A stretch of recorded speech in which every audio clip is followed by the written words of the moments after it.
예, 목요일 묵상의 시간입니다.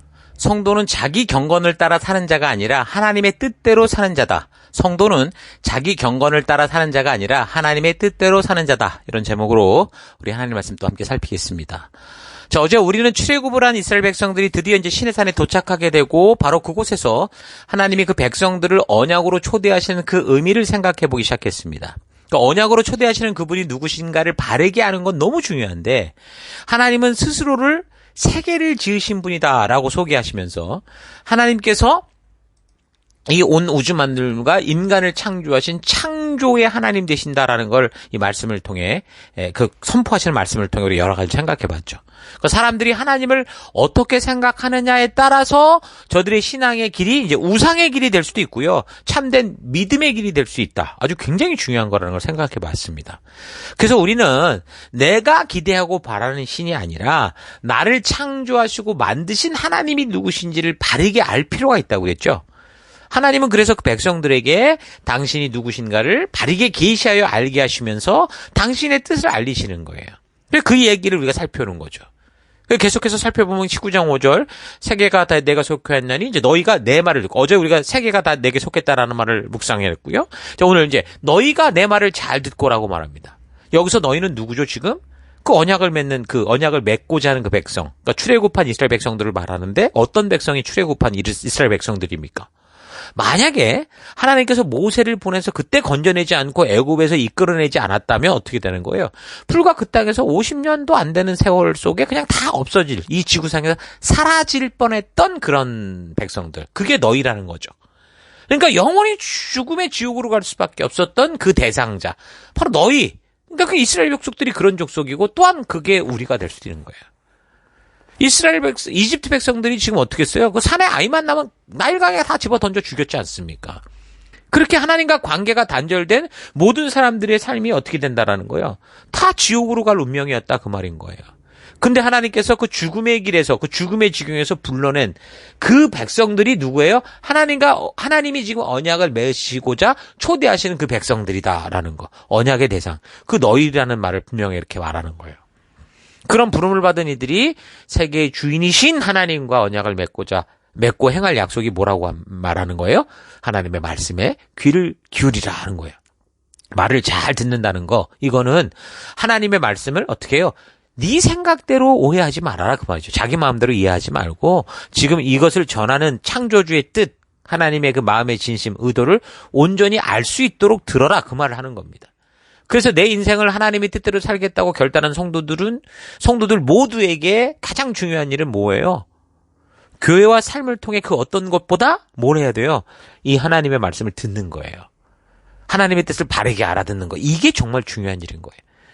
그래서 성경의 처음부터 끝까지 우리가 잘 들어서 하나님의 마음을 막 내 생각대로 각색하지 말고 또 더하거나 빼지 말고 좀 바르게 이해를 하고 그래서 더 나아가서 이제 내가 알게 된 하나님의 의도를 가지고 또 하나님의 이 뜻과 진심을 바르게 다른 사람에게 전할 수 있는 그런 상황으로 되기까지 들어야 돼요. 이것이 하나님께서 그가 구원한 백성들과 맺고자 하는 언약의 핵심이었어요. 듣는 백성들. 자, 그 다음 세 번째는 뭡니까? 내 언약을 지키면. 잘 듣고 그 다음엔 내 언약을 지키면. 그러니까 여기서 언약이란 시내산에서 하나님이 이스라엘과 맺으시고자 하는 그 언약을 지금 말하는 건데 그동안 확실하게 드러나지는 않았지만 믿음의 사람들에게 말씀해 오시던 그 언약이다라는 건 알 수 있어요. 아브라함에게도 뭔가 말씀하셨고 마라에서도 말씀하셨고 그러니까 하나님의 뜻은 지금 시대와 사람마다 막 달라지는 게 아니거든요. 창조 이전부터 창조의 순간부터 항상 변함없이 하나님은 처음 당신이 꿈꾸셨던 그것을 이루어 가시는 거기 때문에 그 하나님의 뜻이 변화되지는 않아요. 창세기 26장에서 하나님께서 이집트로 내려가려는 이삭에게 그곳에 가지 말고 약속의 땅에 머물도록 말씀하시면서 이삭의 자손은 뭐라고 그랬어요? 하늘의 별처럼 많아지게 하고 이 가나안 땅을 줄 건데 그것은 아브라함이 하나님의 말씀대로 순종을 했고 하나님의 명령과 계명과 율례와 법도를 잘 지켰기 때문이다라고 창세기 26장 5절에 분명히 말하거든요. 그러니까 미리 뭔가 분명히 명령과 계명과 율례와 법도 뭔가 언약이 있었다는 걸 알 수 있죠. 아브라함에게 말씀하신 그 명령과 계명과 율법과 법도가 무엇인지 정확히 성경에서 기록된 것은 없지만 그러나 분명한 것은 하나님께서 이미 그 하나님 나라와 하나님과 연결된 백성들에게는 분명한 당신의 뜻과 그 길과 진리를 말씀하고 계셨다라는 거예요. 왜 창조로부터 하나님을 믿고 순종하는 자들에게 계속해서 변함없이 그 하나님의 뜻을 계속 전달하고 있었다라는 걸 알 수 있어요. 그럼 그 내용이 구체적으로 뭘까? 라는 거. 그게 이제 말라기 2장을 참고하면 뭐라고 그래요? 2장 4절. 만군의 여호와가 이르노라. 내가 이 명령을 너에게 내린 것은 레위와 세운 나의 언약이 항상 있게 하려 합니다. 그러니까 시내산에서 맺은 이 언약이 바로 레위기라고 하는 언약이라는 거고, 레위와 맺은 나의 언약. 그러니까 하나님이 뭔가 계속 말씀하셨던 그 의도가 담긴 그 내용이 레위기라는 거죠. 그래서 하나님께서 레위 지파에게는 이런 사명을 주셨기 때문에 속한 땅을 주신 게 아니라 각 지파 속으로 다 흩어지게 하시죠. 그래서 하나님과 약속을 바르게 지켜갈 수 있도록 돕는 자, 제사장 지파가 되게 하신 거예요. 그래서 이제 이곳 시내산에서 주고자 하는 이 법규와 규례와 법도를 백성들 속에 함께 지키고 바르게 가이드할 수 있는 그런 역할을 주신 거예요.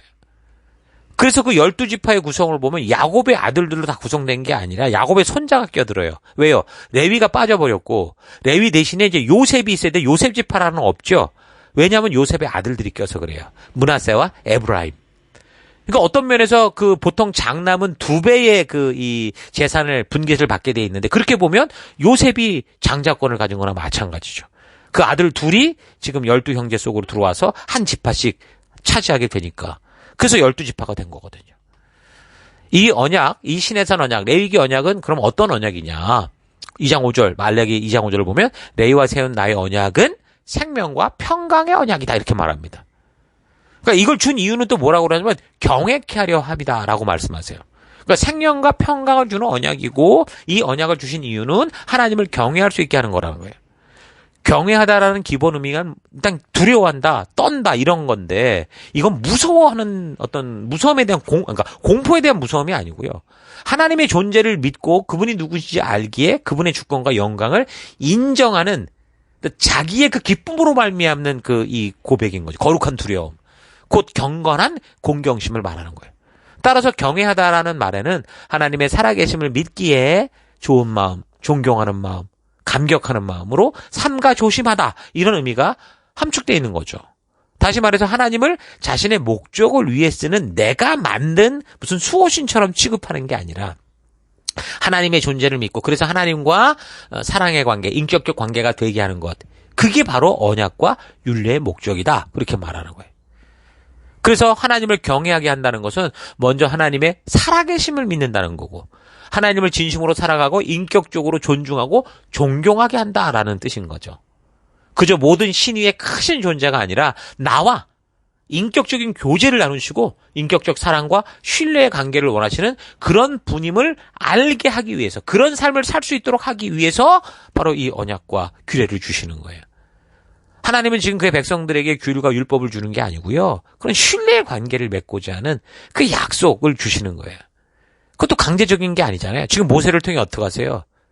인격적으로 지금 제안하고 그 특권으로 초대하고 계시죠. 그래서 백성들은 그 초대 앞에 믿음으로 나와서 하나님을 신뢰하고 그래서 그분의 말씀을 따라 살아가는 결과 그 순종의 열매가 지금 말씀하신 대로 생명이요 평강 말 그대로 만사 형통의 삶이 된다 그거예요. 신뢰라는 말, 이 믿음이라는 말의 헬라어 원어가 피스토스라고 하거든요. 이 원어의 뜻을 살펴보면 믿음의 뜻만 있는 게 아니에요. 어떤 뜻이 있냐면 진실되다, 충성되다, 신실하다, 성실하다. 이게 전부 피스토스, 우리가 말하는 믿음이란 뜻이에요.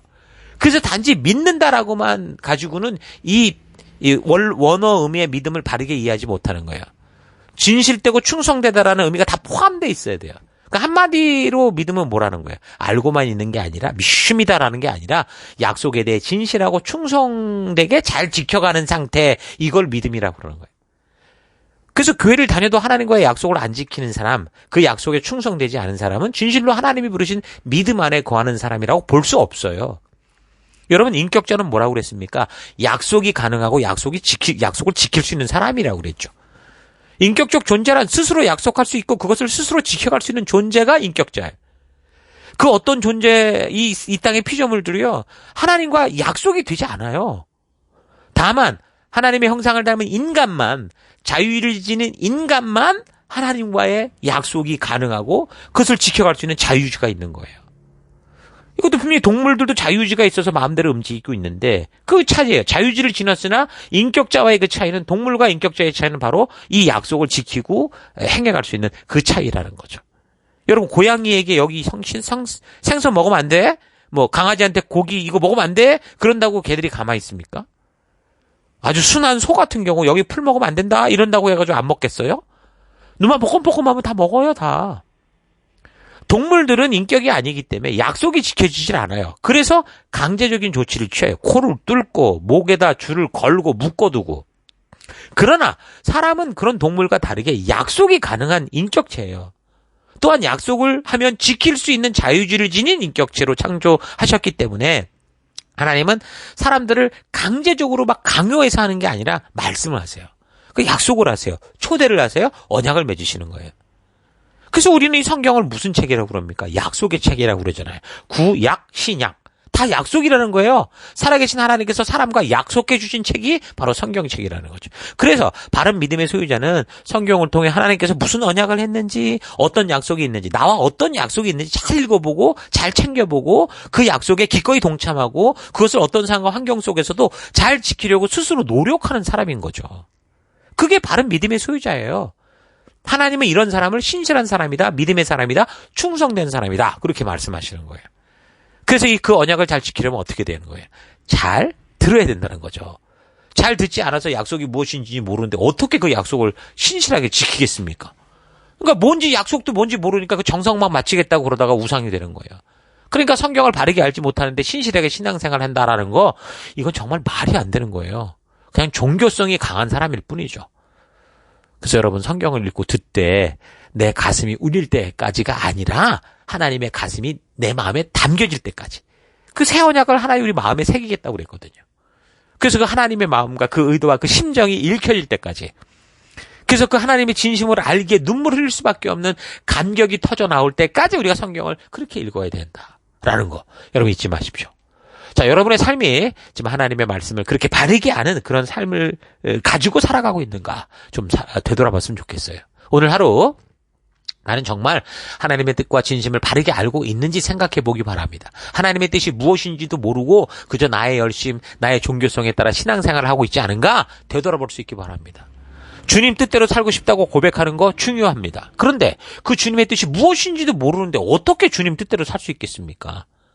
십자가를 지는 삶을 살기 원한다고 고백을 하는데 정작 그 십자가를 지는 삶이 어떤 것인지 모르고 자기 생각대로 착각하는 경우가 많죠. 그 십자가의 길은요, 정말 이 세상과는 완전히 반대가 되는 길이에요.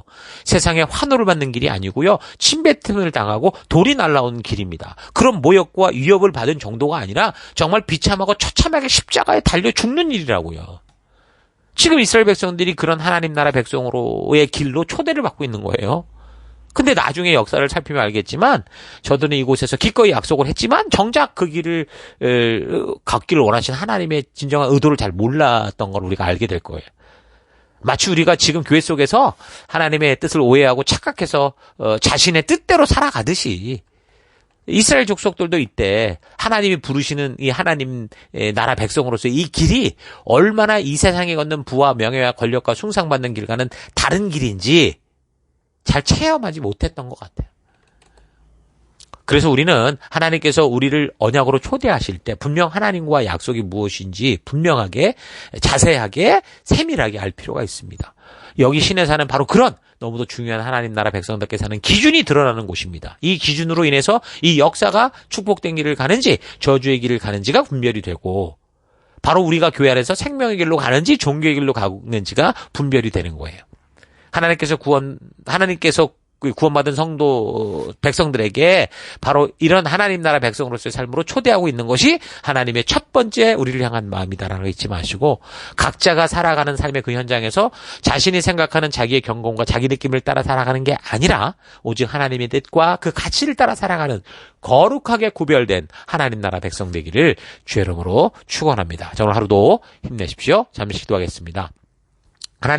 하나님께서는 우리를 창조하실 때 심심해서 창조한 게 아니라 분명한 목적을 가지고 창조하셔서 그 백성들이 살아갈 분명한 길과 진리를 알려주시는데, 그냥 홍해를 건너는 구원의 은혜를 입었을 뿐 하나님의 진실한 뜻을 알지도 못한 채 이집트도 아닌 하나님의 초대를 받은 곳에서 또 다른 우상을 만들어 살아왔던 삶을 회개합니다. 하나님의 백성으로 살아가는 길은 향방 없이 느낌대로 살아가는 길이 아니라, 좋은 게 아니라 하나님께서 인도하시고 이끄시는 바로 그 길을 따라 걸으며 바로 그런 삶의 현장에서 하나님의 분명한 뜻을 따라 살아가는 거다라는 거 잊지 않고, 그래서 그 하나님의 뜻이 있는 이 말씀을 소중히 여기고 바르게 아는 삶 살아가기 원합니다. 다만 알고만 있는 것으로 만족하는 인생이 아니라 알게 된 말씀을 따라 하나님의 뜻을 따라 보냄을 받은 내 삶의 더 곳곳에서 하나님 나라 백성된 향기를 뿜으며 살아가는, 그리스도의 편지가 되는, 언약을 지키는 그런 하나님의 약속된 백성 되기 원합니다. 그저 나의 열심과 내 경건을 따라 살아가는 것이 믿음이 아니라 하나님의 말씀의 가치를 따라가는 것이 믿음이라는 사실을 잊지 않고 오늘 하루도 그 길을 믿음으로 걷는 내가 되기를 간절히 바라오며 예수님 이름으로 기도했습니다. 아멘.